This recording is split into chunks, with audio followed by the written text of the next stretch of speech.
Esta es la historia del hombre más poderoso de la Tierra en su tiempo, de un emperador, de un poeta, de un guerrero, de un constructor de mundos, de un demiurgo, de un iniciado, de un cazador. Un hombre de rostro identificable, pero espíritu esquivo.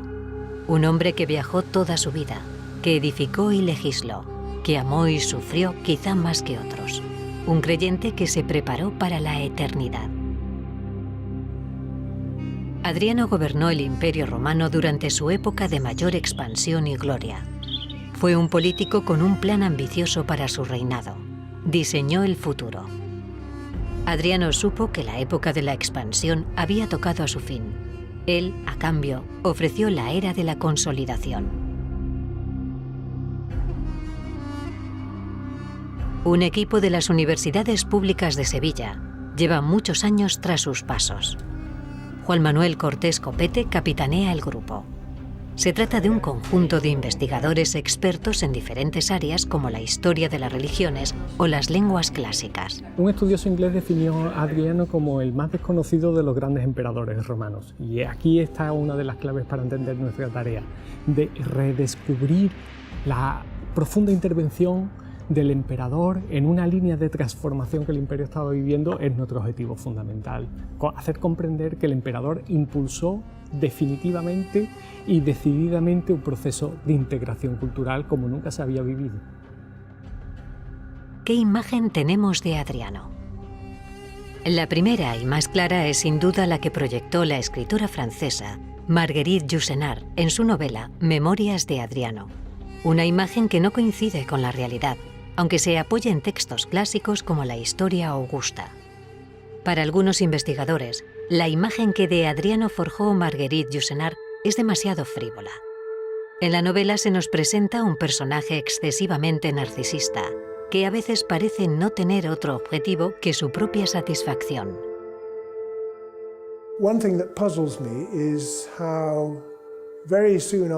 Una cosa que me desconcierta es como al poco tiempo de que el libro se publicara, fue visto como una especie de fuente recomendada de información sobre Adriano.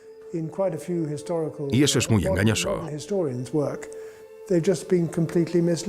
Adriano vive a la sombra todavía hoy de Trajano. Trajano goza de la fama de conquistador, de ejemplo de romano, de aquel título que le otorgan de Optimus Princeps, y detrás de esa sombra pues se vive con dificultad, de tal manera que Adriano aparece como un emperador o desconocido o débil, o en el mejor de los casos como un diletante. Yo creo que la novela de Marguerite Yourcenar ha contribuido profundamente a esto, ¿no? Un hombre interesado por el mundo de la cultura, que es emperador de alguna forma, pero que en realidad no parece que tuviera mucho interés en serlo, o que desde luego no parecía ocuparse tanto de los problemas del imperio como en realidad lo hizo. En la novela, Adriano escribe sus memorias desde su lugar favorito, desde Tívoli, la Villa Adriana. La escritora Marguerite Yourcenar pasó años inspirándose en este particularísimo espacio. ¿Es Villa Adriana la manifestación del mundo de Adriano? Sus dimensiones que hacen que se asemeje, en cuanto a su grandeza, más a una ciudad que a una villa. La propia disposición de los edificios, que es particular, que no repite la estructura de las villas o palacios imperiales. Es una residencia que a veces ha sido definida como semipública y a veces semiprivada. Villa Adriana era el lugar por excelencia donde estaba el emperador. Si el panteón es una cosmogonía, Villa Adriana engloba las experiencias y creencias del emperador llevadas con un plan maestro al mundo de los espacios. Es una ciudad palaciega y un templo, exceso y contención, sofisticación y crueldad. Los esclavos viven en el inframundo, un inframundo edificado según las creencias mistéricas del mundo clásico. El hombre trata de aprehender su vida, sus experiencias. Hoy usamos ordenadores para ello. Adriano empleó el ladrillo y las cúpulas para fijar sus vivencias. El emperador viajó por todo el mundo conocido y Tívoli es su cuaderno de viajes. Sin lugar a dudas, es uno de los lugares más hermosos de Villa Adriana. Es lo que se conoce como el Canopo y es un nombre que se le da modernamente a este lugar que evoca el vínculo profundo de Adriano con Egipto. El curso de agua que se ve recibe el nombre de Canopo, rellamando en la memoria el canal que unía la ciudad de Canopo en el delta del Nilo con Alejandría. Villa Adriana o el Panteón son marcas imborrables de la imagen del emperador, materializaciones casi divinas de una arquitectura que cultivó como una posición en el mundo. Crear espacios es crear mundos, y Adriano lo supo desde joven, desde que junto a Apolodoro de Damasco, el gran arquitecto de Trajano, diseñara un buen número de edificaciones.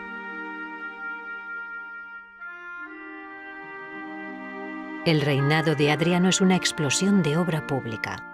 Adriano es el genuino arquitecto y el urbanista dilecto. Uno de los cambios más importantes que se estaba dando en el siglo II era el camino hacia un poder imperial que se podría definir como absoluto. El nuevo emperador estaba creando una nueva comunidad política en la que debían participar todos los habitantes del imperio para servir a la nueva cabeza. La única manera de articular esa nueva comunidad era en torno a la consideración del emperador Dios. Por eso, todas las nuevas ciudades adrianeas tienen en su centro un templo de culto imperial como este. Era un templo de culto imperial dedicado precisamente al emperador vivo, a Adriano, el emperador manifiesto, el emperador que se hacía visible en todas las ciudades de todas las provincias del imperio.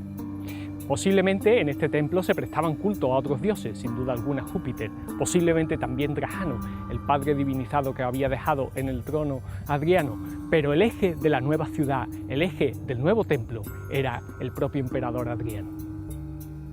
Era un templo que veían los navegantes en la distancia, un hito en el territorio que recordaba a incautos e ignorantes el poderío del emperador italicense. Durante décadas se pensó que la biblioteca de Atenas fue la inspiración para el Traianeum de Itálica, pero una reciente investigación lo desmiente. Ha influido bastante sobre el así llamado Traianeum de Itálica y sobre la biblioteca de Adriano en Atenas. Hoy habrá que ver lo que digan las nuevas excavaciones, pero si efectivamente la relación entre las dos plantas de los edificios es muy estrecha, puedo decir que quizás haya sido Itálica la que ha influido en Atenas y no al contrario.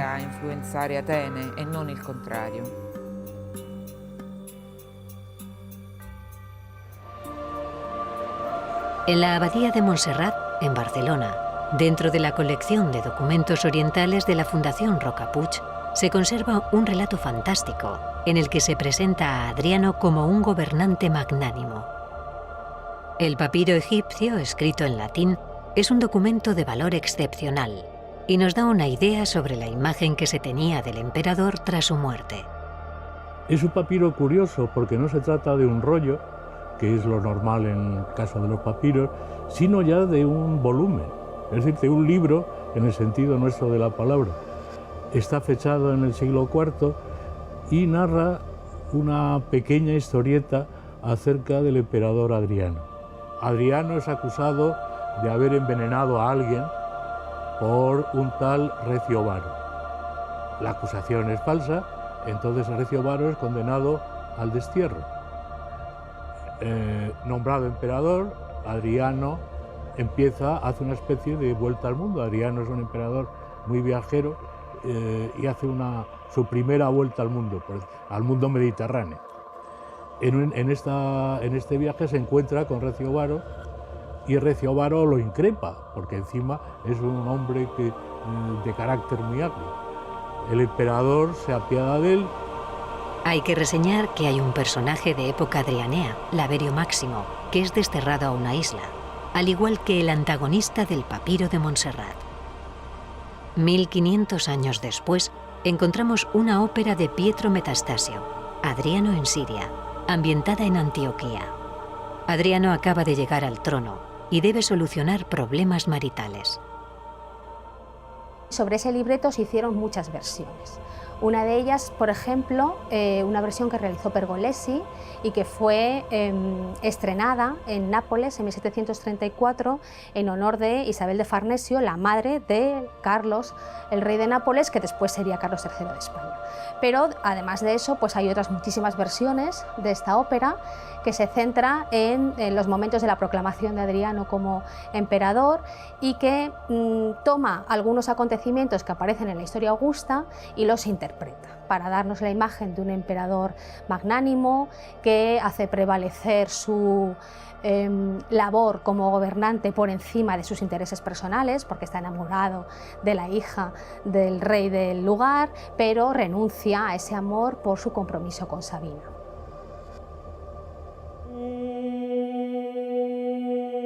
Oh niño arquero de la melodiosa chipriota, que en la Tespias Heliconias habitas, junto al huerto florecido de Narciso. Sé propicio, acepta lo que a ti te ofrece Adriano, la parte más preciada de la osa que él mismo mató cuando a caballo la encontró. Y tú, Casto, a cambio de esto, sobre él insufla la gracia de la Urania Afrodita.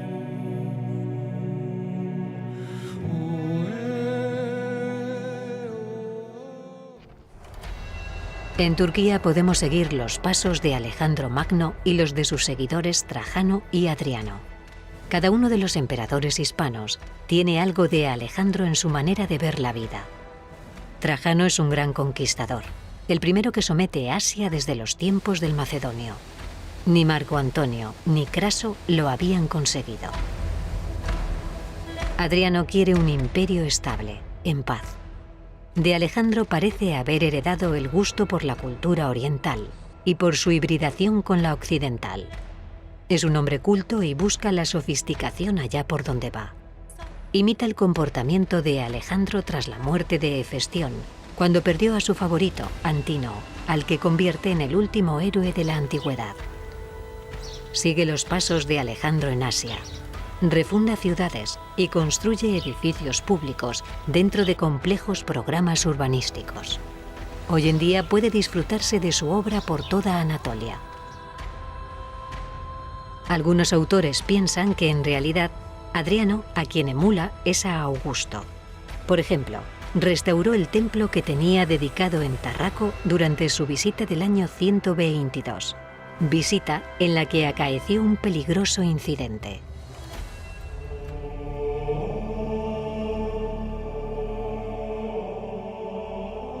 Es habitual encontrar a Alejandro junto a Trajano y Adriano en las salas de los museos de Turquía. Los museólogos y los historiadores del país ven clara la línea de transmisión entre estos personajes de la antigüedad. Y la identificación de Trajano y Adriano es de tal magnitud que a veces se representan de manera similar.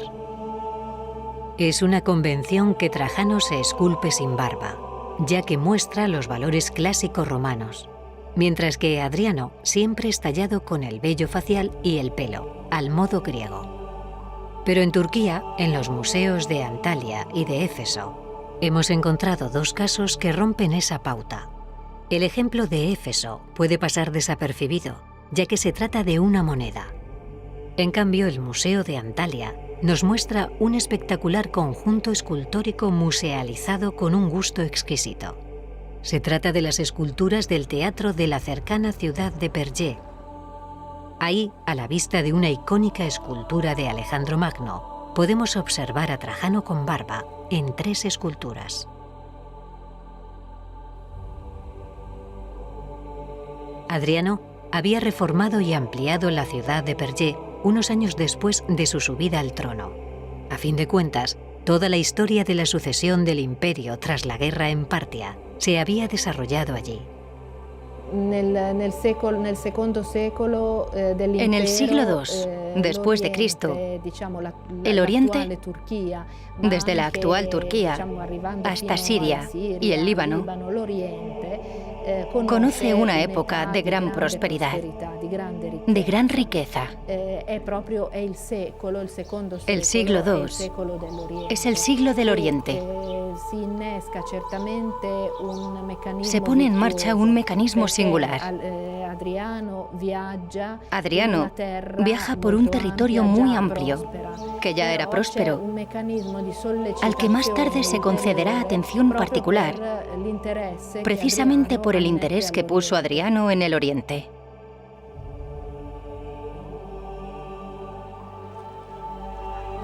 En otra de las grandes polis de la antigüedad donde Adriano intervino, podemos encontrar un testimonio directo de las guerras párticas. En una de las casas de la Vía de los Curetes de Éfeso, concretamente en la número 2, se excavó un arca de marfil que muestra a Trajano y su guerra mesopotámica. Se trata de una pieza excepcional por la precisión de su trabajo y por su información histórica. Hay que pensar que Trajano penetra en Armenia y Mesopotamia casi 500 años después de que lo hiciera Alejandro Magno. Es el primer occidental, el primer europeo en hacerlo con éxito. Y Adriano fue su mano derecha en la expedición, como lo había sido antes en Dacia o Moesia. Desde el año 106, Adriano redactó los discursos de Trajano, lo que da una idea muy clara de su relevancia en la órbita política del emperador.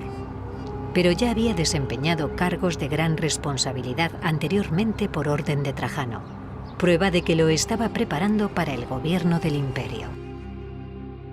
Adriano se forja como un buen general gracias a que Trajano considera que esto es esencial para su proceso de formación. En el momento de la muerte de Trajano no hay ningún otro general en todo el imperio que mande tantas legiones en pie de combate como manda Adriano. En la historia augusta se narra cómo Adriano fue el primero en dar a Trajano la noticia de su nombramiento como emperador. También se afirma que Adriano y Trajano bebían juntos en las guerras dácicas, lo que implica camaradería. De hecho, en la guerra de la Dacia, Adriano desempeña un papel muy importante, llegando Trajano a regalarle un valioso anillo por su valor en la campaña. Lo casa con una sobrina suya, le da en el año 100, por ejemplo, un anillo y dice el texto como esperanza de la sucesión. Trajano tiene clarísimo desde el principio que su sucesor probablemente va a ser Adriano. Algunas fuentes clásicas, como la historia augusta, recogen la profecía de la llegada de Adriano al trono de Roma. Por ejemplo, la del oráculo del templo de Júpiter Nikéforo de Pérgamo.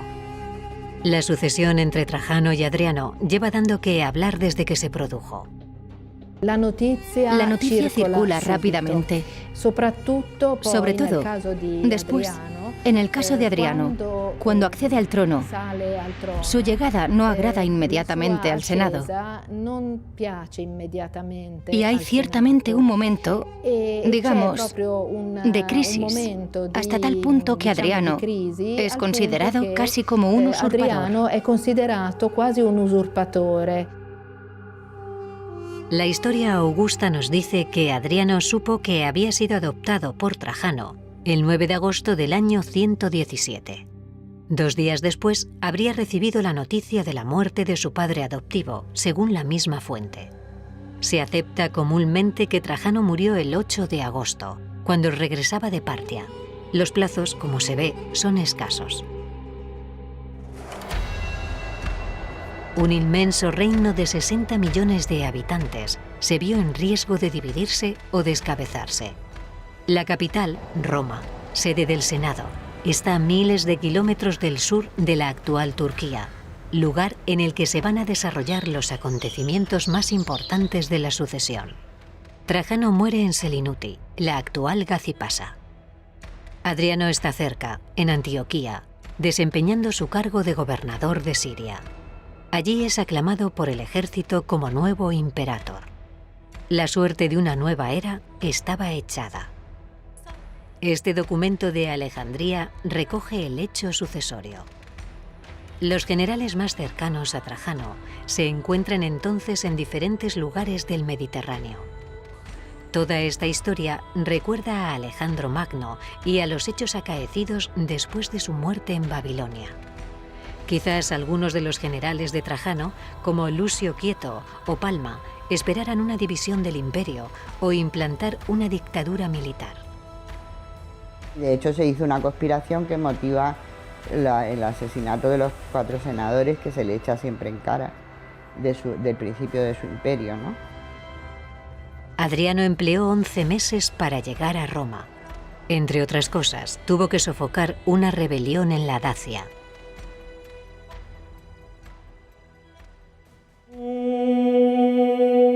Se han renovado para él todos los rituales de las horas de Osiris y todas las labores para su momificación en secreto.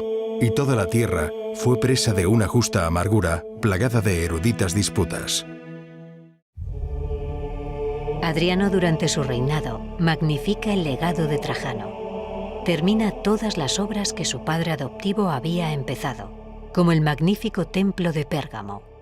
Su relación, su vínculo, poseía un origen familiar.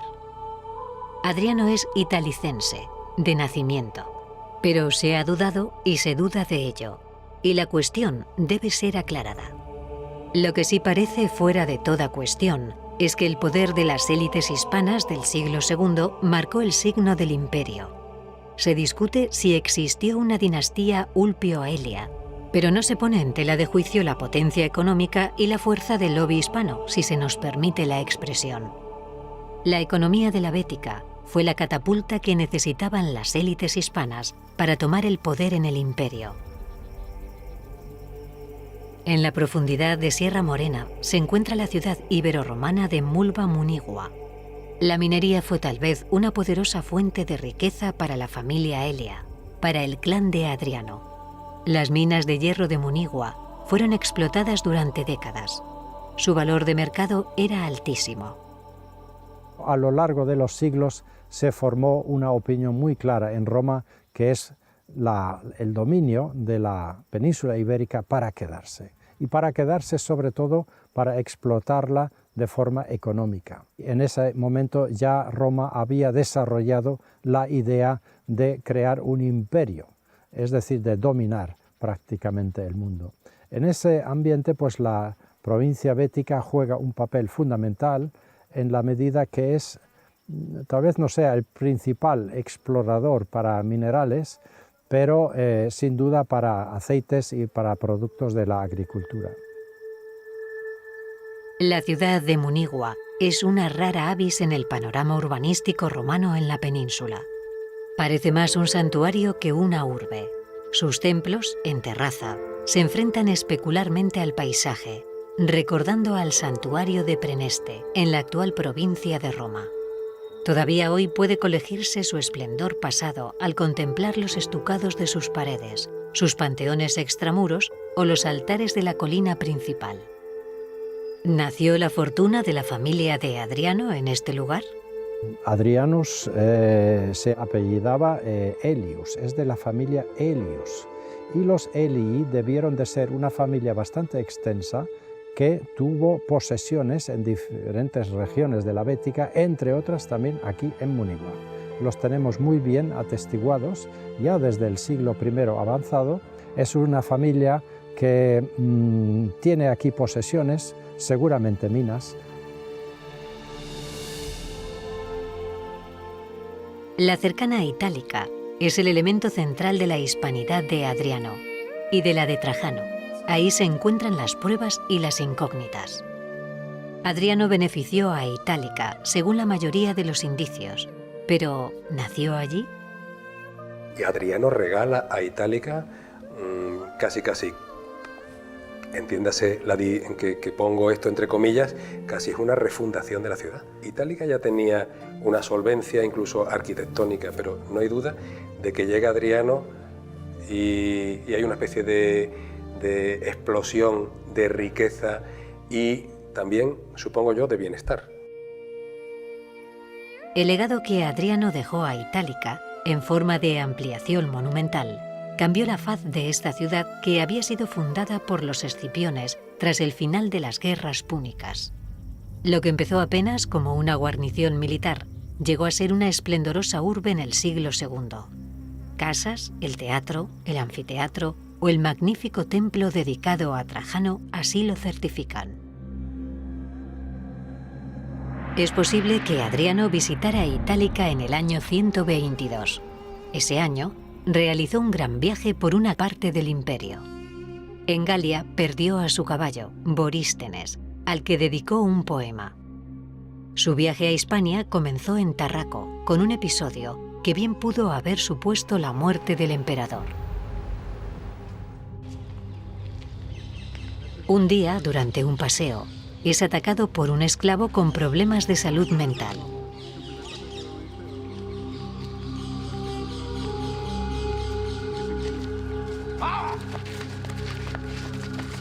Los pretorianos responden con presteza y Adriano resulta ileso.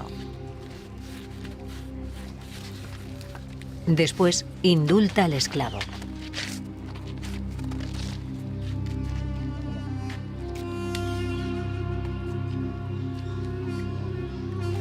Tal vez el hecho haya llegado a nosotros como un episodio de propaganda, pero manifiesta claramente la lealtad de los hombres de Adriano.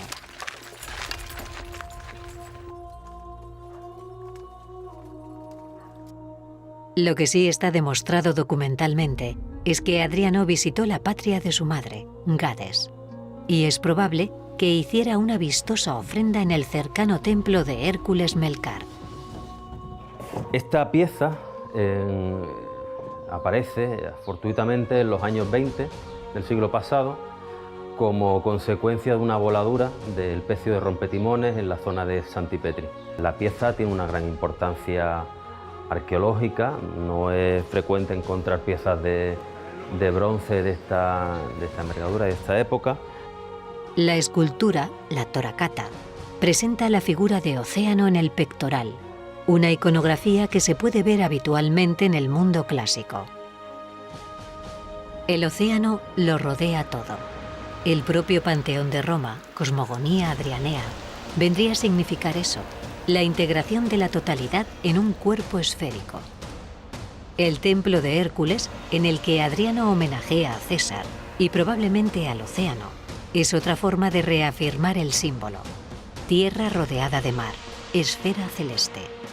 Adriano se considera también océano.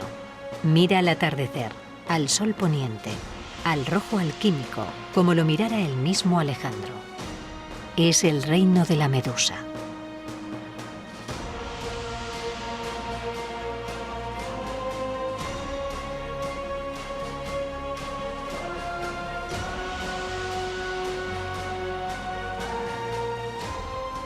La huella de Adriano en Hispania puede verse hoy en varios museos de España.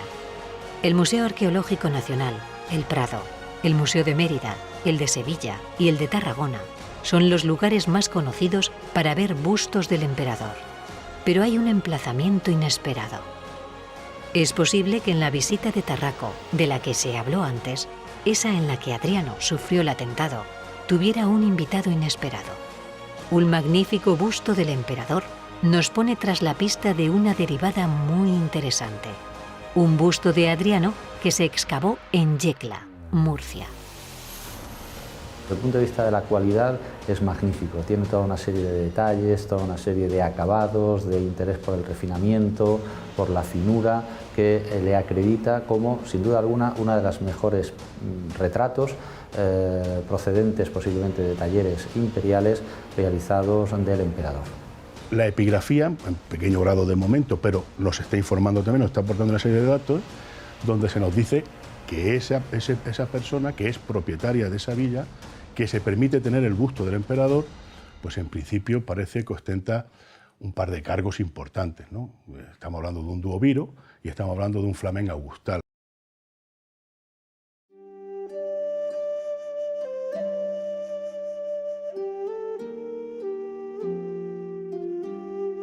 El ejército fue la casa de Adriano y el hálito de sus innumerables viajes. Comenzamos su relato en los confines del mundo, en el Limes del norte, en el lejano país de los hombres azules y las leyendas artúricas. Solo disponemos de una frase que menciona que fue el primero en construir un muro de 80 millas de longitud, construido para separar los romanos de los bárbaros. La política de Adriano fue relativamente conservadora en el sentido de estabilizar todos los frentes, los limes. El limes es lo mismo con los escotos que el limes del norte de África y sobre todo el más peligroso de todos, el limes de Oriente. En el fuerte de Vindolanda se están excavando varios niveles en los que siguen apareciendo tablillas de arcilla con misivas de los legionarios. En este lugar puede verse algún fragmento de muralla reconstruida. El muro medía quizás 4,5 o 5 metros de alto y más de 2 metros de ancho en algunas partes, y estaba hecho de roca. Seguramente no fuera necesaria una frontera tan sumamente costosa y elaborada. Si recordáis, es muy probable que la mayor parte del muro estuviera pintada de blanco. Me hace pensar que él buscaba causar una impresión fuerte. Es una especie de símbolo, y pienso que estaba muy orgulloso de ello. Tenemos algunos fragmentos que pueden indicar que él se encontraba muy orgulloso de haber llegado más lejos al norte y al oeste que ningún otro emperador. Se le puede ver como el equivalente occidental de Alejandro, que avanzó hacia el este más que ningún otro gobernante en India. Lo que se pretendía con el muro era regular el tránsito entre los que estaban en el imperio y los que estaban fuera, no impedir su entrada, y por lo tanto establecerse o fundarse como un instrumento profundo de romanización, porque el mundo tal y como lo entendían los romanos, el orbe terrestre, que es el nombre que ellos le dan en latín, correspondía a lo que los griegos llamaban la ecúmene, la tierra habitada, que no es solamente la tierra donde habitan los hombres, sino la tierra que merece ser habitada. Por lo tanto, este muro, que se convirtió en un símbolo en todo el imperio, lo que establecía era el límite entre el mundo que merecía la pena ser vivido y aquel que todavía, porque no había sido civilizado, no merecía la pena vivirse. Las legiones viajaron con sus ideas a este remoto muro, a este confín. Adriano pasaba revista al ejército y lo apoyaba. Elevó altares a la disciplina y visitó a la mayoría de las legiones. Es una característica de su política. Adriano emprende una de las tareas, a mi juicio, más difíciles de todo buen general: preparar al ejército para la paz, no para la conquista. Mantener la disciplina, el orden, el ejercicio, innovar tácticamente, evitar que el ejército se acomode, en definitiva, eran sus principales objetivos. Entonces, su presencia constante en los cuarteles contribuye a eso. Cuando Adriano recorre las provincias, dijéramos que siempre, por alguna razón, se acerca al ejército de una forma u otra. En el caso de Egipto, por ejemplo, en el gran viaje de Egipto, que es el viaje por antonomasia, ¿no? En el que muere Antinoo, el año 130, etc. En el viaje por Egipto, Adriano, antes de entrar en Egipto, se asegura de que al frente de la flota que vigila el Nilo y que le va a acompañar en todo el recorrido por el Nilo, haya un general de confianza. En su célebre discurso de Lámbesis, Adriano elogia ejercicios de los legionarios y sus capacidades constructivas.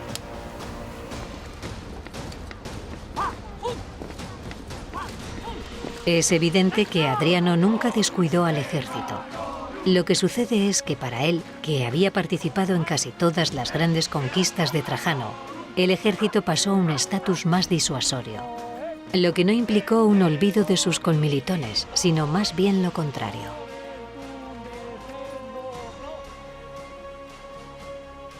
Las legiones se transformaron en un arma disuasoria y de gran versatilidad, un eje sin duda de su política que tuvo otras líneas maestras. El profesor Cortés Copete nos habla de la integración cultural del imperio como gran línea de fuerza de la política adrianea. Adriano, antes de morir, prepara su templo de culto imperial para, una vez que haya sido divinizado, podérsele prestar culto en la ciudad, y siguiendo su espíritu lo que hace es representar todas las provincias del imperio en el propio templo. Entonces se representan así como mujeres, como alegorías, es una tradición ya antigua. Clarísimamente este es su testamento político, porque él lo que está intentando es representar en la capital del imperio todas las provincias. Y además, para entender esto habría que ponerlo en relación con la serie de monedas precisamente donde están siendo representadas todas las provincias y el emperador las pone de pie. El lema de esas monedas es Restitutor más el nombre de la provincia, Hispania, Galia, Acaya, precisamente estas provincias. En todo político, lo mismo se hace cultura que se hace economía, está haciendo política. Es decir, es también dar una nueva imagen en el imperio, dar una nueva imagen del imperator, del emperador, del que manda, y entonces esa nueva imagen está labrada no en hechos bélicos, porque él va a tener más bien que hacer una política en ese sentido, si no conservador, por lo menos de fortificación, de fortalecer el imperio. De hecho, va a estar casi 50 años mantenido en esos límites sin ningún problema, más de 50 años sin tener ningún problema. Es más bien dar una ideología, dar una imagen ideológica, una nueva imagen ideológica, que ese es el sustento de su poder. Una de las medidas más analizadas por los historiadores fue la condonación a los ciudadanos de Roma de una deuda de 900 millones de sestercios, el equivalente a 1.500 millones de euros. Su perspectiva es casi antifinanciera, y la paz era el marco para hacer eso, porque al emperador lo que le interesa, y él mismo lo declara, engrandecer el imperio por el número de hombres más que por el volumen de los impuestos. Adriano realizó cambios en la estructura de la administración pública verdaderamente importantes. Quería un mundo romano poblado, de campos fértiles y hombres trabajando, y dirigió sus esfuerzos políticos a ese fin. Se preocupó de mantener acueductos y calzadas, y legisló a favor de los artistas y los atletas, a los que otorgó numerosos parabienes.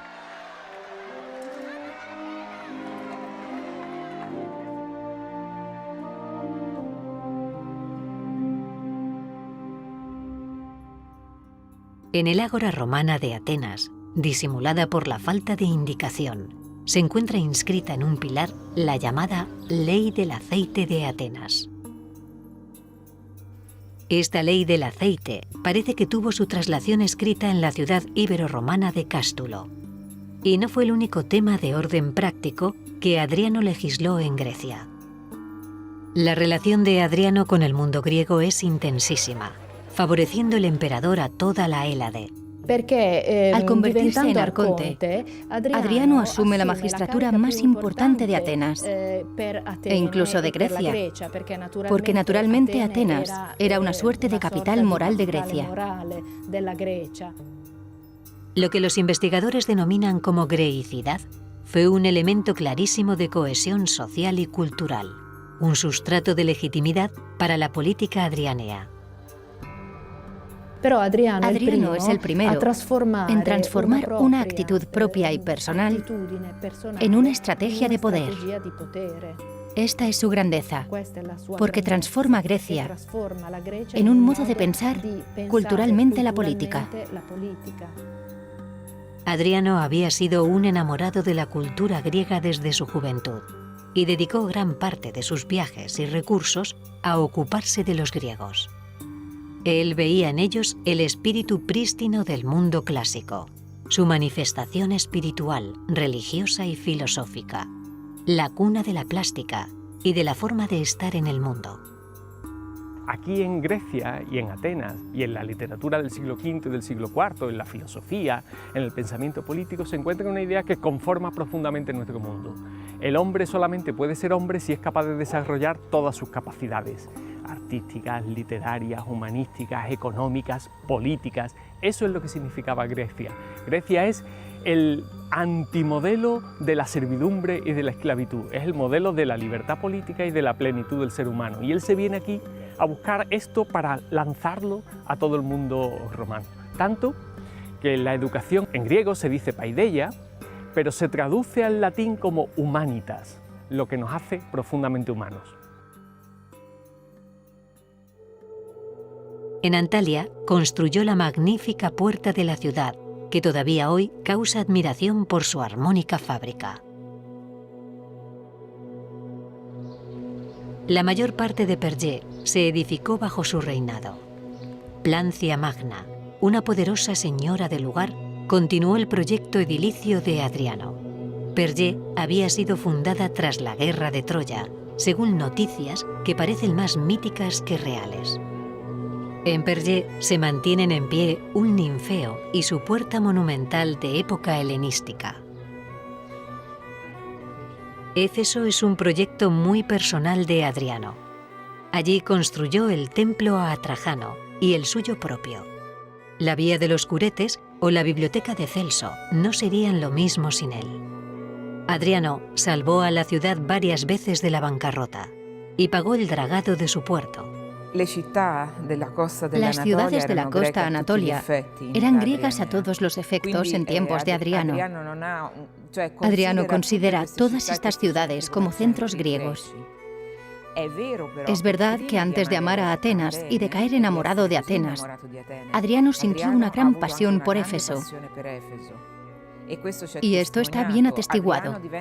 Adriano se convierte en Olimpio no en Atenas, sino en Éfeso primero, en el 118. Quizás es verdad, no obstante, que Adriano quiere hacer retroceder, de algún modo, la marcha del tiempo. Y así quiere volver a un mundo griego que tenía a Atenas como capital. Y por esto su elección de señalar a Atenas como sede del Panhelenion. Delfos es una ciudad en la que las paredes hablan. Es un libro gigante con hojas de granito o calcita. Sus paramentos están hendidos por la escritura de generaciones de griegos. Delfos es uno de los lugares más sagrados de Grecia. Trajano I y Adriano después lo favorecieron. Aquí, en la cima de la ciudad, bajo los rayos que acuden fieles a la cumbre del Parnaso, Adriano celebró juegos atléticos. Desde entonces, aquellos días que rememoraban su visita fueron sagrados para los griegos. Atenas preocupó a Adriano siempre.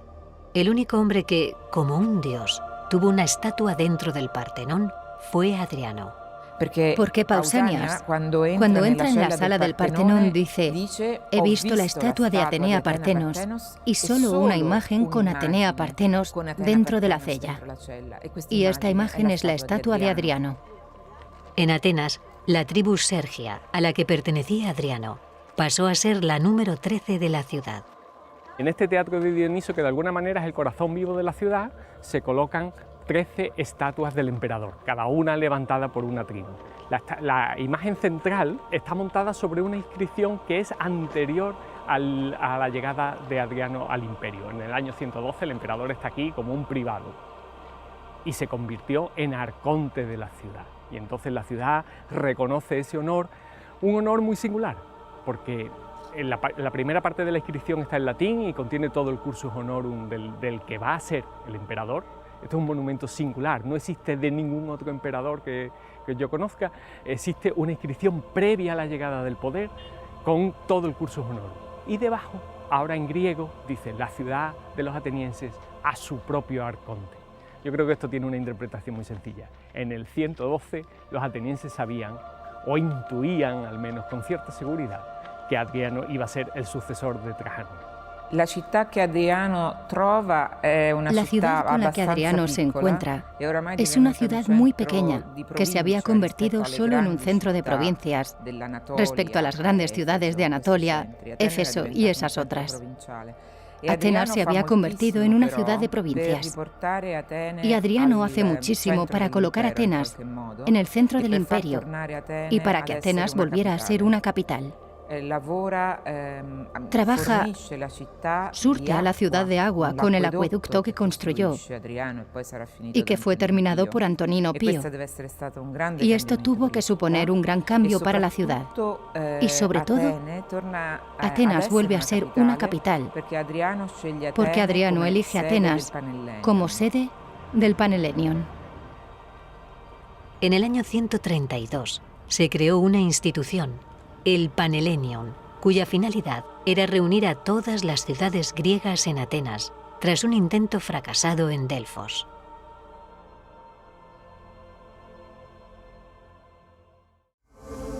Su justo lugar está en el tribunal de los justos y de los iluminados perfectos que están en el cortejo de Osiris, en el seno del mundo sagrado del Señor de la eternidad, y se le ha decretado el triunfo.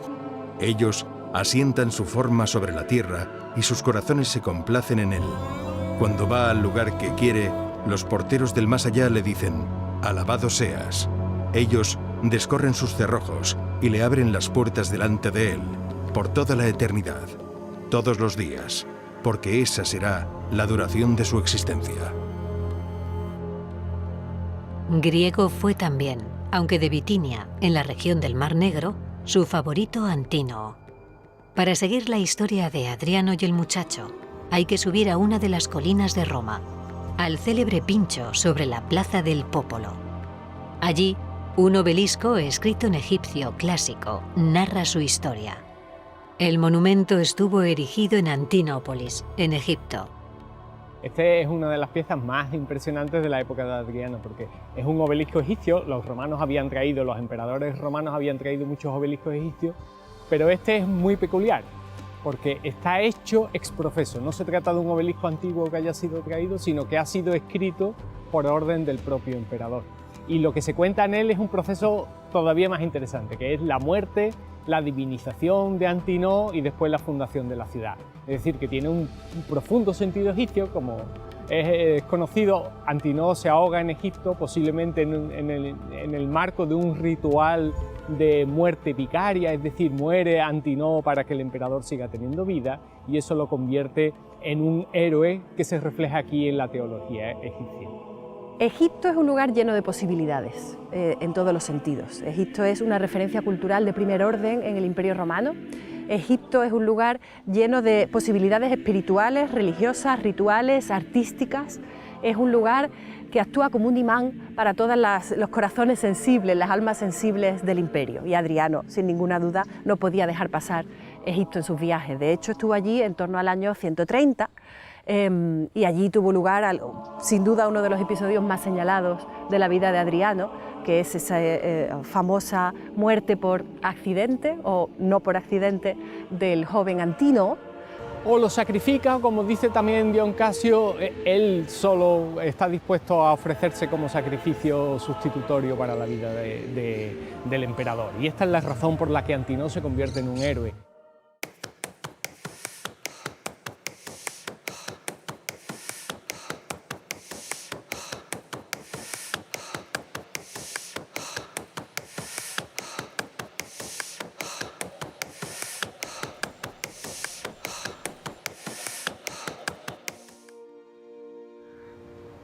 El viaje a Egipto fue algo más que una revista a las tropas. Adriano se hizo acompañar por un nutrido séquito que incluía numerosos intelectuales. La seguridad y la intendencia en Egipto estuvieron a cargo de Lucio Valerio Próculo, un militar malagueño que desempeñaba el cargo de prefecto de la flota. Adriano buscaba la iluminación en el gran río. Quién sabe si una cura física. Algunos indicios conducen a ello. Recorre el granero del imperio durante parte de los años 130 y 131. Se inicia, al menos, en Philae. Y lo más terrible, se enfrenta a la muerte de Antínoo y a la de su hermana Paulina.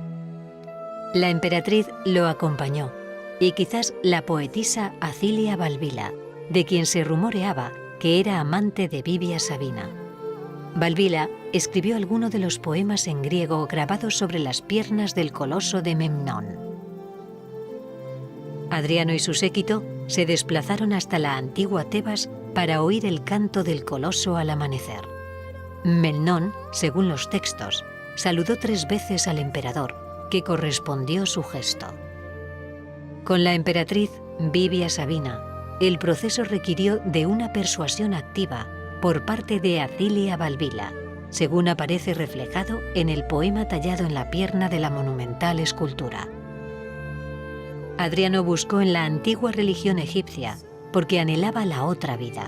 Los ritos y los viejos misterios siempre aparecen en su camino. En Pérgamo, por la que siempre mostró un cariño especial, tras haber sido profetizado su imperio por el oráculo, Adriano transformó completamente su Asclepeion, haciéndolo mejor y más grande. El culto a Asclepios estaba muy extendido por entonces, y Adriano se preocupó de mejorar las instalaciones del santuario hospital. Por este túnel pasaban los pacientes mientras oían voces desde el supramundo, voces que les sugerían la fe en la curación. Adriano fomentó los cultos isíacos, por ejemplo en Itálica. El emperador fue iniciado en los misterios menores y los mayores de Eleusis.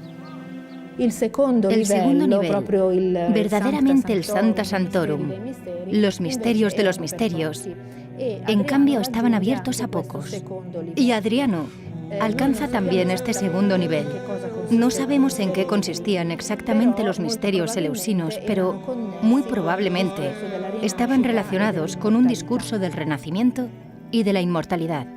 Existe la creencia de que la religiosidad griega, la religión griega, llevaba muerta muchos años, que la religiosidad griega era un zombi que solamente sobrevive como un muerto viviente durante el Imperio Romano. Sin duda, el reinado de Adriano desdice esta visión de la religión griega, porque Adriano, en su contacto directo y estrecho con el mundo griego, pone de manifiesto que la religión griega tradicional y lugares tan tradicionales como Delfos están vivos y completamente activos, y es necesario para cualquier persona que quiera entrar en un contacto estrecho con el mundo griego reavivar los lazos con los santuarios más tradicionales. De hecho, Delfos primero y Eleusis después son el objeto de la atención del emperador. Adriano caminaba por Grecia como un dios entre los mortales. Incluso se le atribuyen milagros.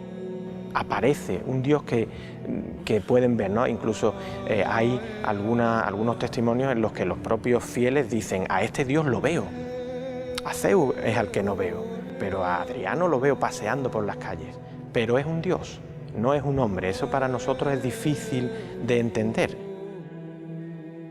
Adriano aparece citado en el Talmud.